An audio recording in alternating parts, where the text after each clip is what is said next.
Agriculture policy also important for supporting industrial animal agriculture. Policy designed to safeguard the environment are critical for strengthening US agriculture in the face of changing climate. But even the most well-intentioned program can backfire or be weakened by the influence of powerful agribusiness interests. Examples of conflicts of interest are evident in the industrial animal agriculture industry. Use of funding from the Environment Equality Incentives Program to support highly polluting concentrated animal feeding operations, first enacted in 1996. EQIP was designed to financially incentivize historically undeserved farmers, including lower income farmers, Indian tribes, and veteran farmers to make environmental improvements to their properties and practices for the benefit of both the farms and their surrounding communities. The 2002 Farm Bill allowed CAFO to begin receiving funds from the EQIP program. Despite that, these operations are among the most polluting of farming activities. EQIP funds began to be disproportionately directed towards CAFO and away from smaller, undeserved preparation. One report found that between 2003 and 2007, the industrial animal agriculture industry secured at least $35 million every year through EQIP. Due to the severe constraints on accessing information from EQIP that were also implemented in the 2002 Farm Bill, it has been impossible for the public or policymakers to fully understand whether CAFO are in fact using funds to address pollution issues and to what degree funds are being allocated toward infrastructure and expansion of CAFO facilities, including by adding more animals to already crowded farms. What is the newest agriculture policy? Subsidies continue to play a substantial role in agriculture policy in the US. In addition to the FCIP, the Agriculture Risk Coverage Program and the Price Loss Coverage Program were included in the 2014 Farm Bill and cover the same price and yield drops as the FCIP. Then the Trump administration implemented two additional programs: the Market Facilitation Program, which addresses farming losses caused by increased tariffs imposed by China during the trade war, and the Coronavirus Food Assistance Program, according to the Environmental Working Group, which tracks farm subsidies. Total payments from these newer programs skyrocketed to over $80 billion between 2014 and 2020, a figure that excludes the FCIP, which accounts for billions of dollars in additional payments.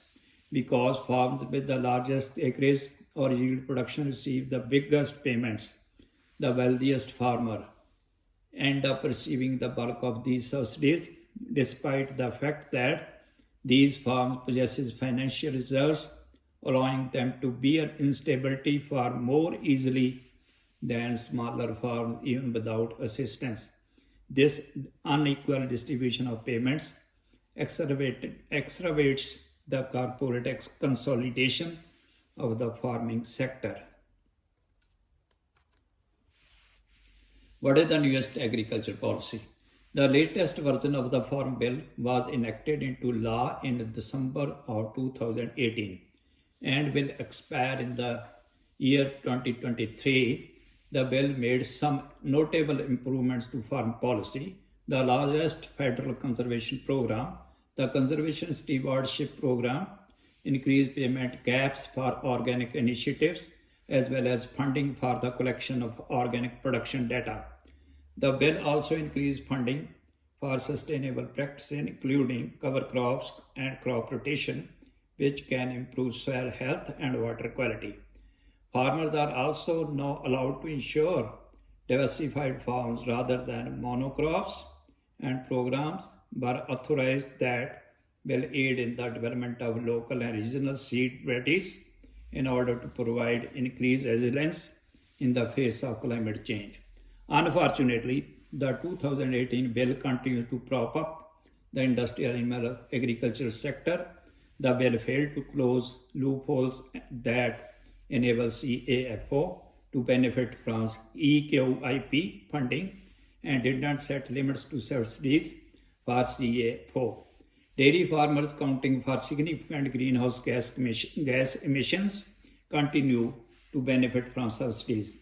The margin production program for dairy provides payments to farmers when the difference between the price of milk and the cost of animal feed falls below an expected dollar amount price that are changing already in part because of declining consumer demand for milk.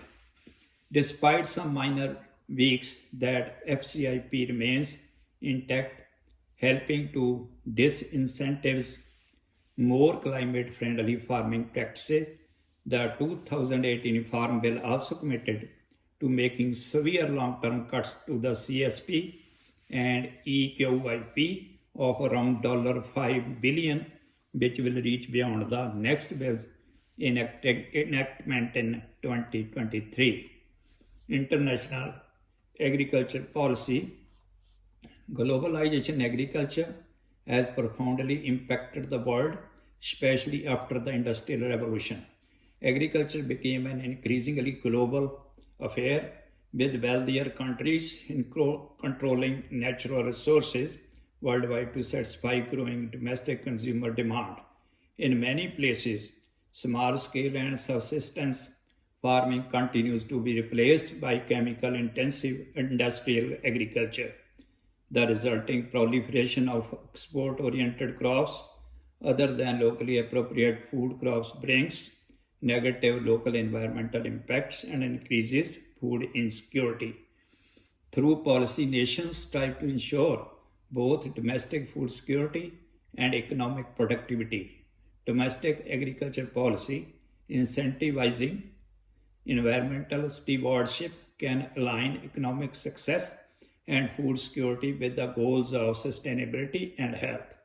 Similarly, international agriculture policy focused on mutually beneficial standards and fair trade relations instead of tariff-free zones can secure domestic economic stability without damaging farming economies in other nations. Despite the potential benefits of aligning environmental and social goals with the economic structures of farming, agricultural policy has historically created agreements that benefit industrial producers and enrich some countries at the expense of others.